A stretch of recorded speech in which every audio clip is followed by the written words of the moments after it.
করতে এসেছি। কেন, তোর বাড়ি থেকে চাল আর ডিম নিয়ে আসবো? আমার বাড়িতে চাল আনতে যাবো?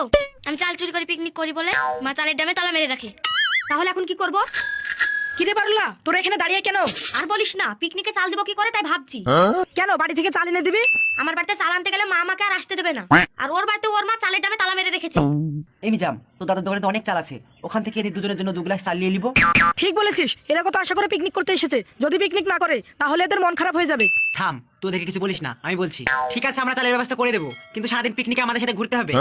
ঘুরতে হবে? ঠিক আছে, আমরা রাজি। ঠিক আছে পারলা, তোরা ডিমের ব্যবস্থা কর, আমরা চাল নিয়ে আসছি। এই, তোর বাড়িতে ডিম আছে তো? হ্যাঁ আছে। ঠিক আছে মিজাম, তোরা চাল নিয়ে আয়, আমরা ডিম নিয়ে আসছি।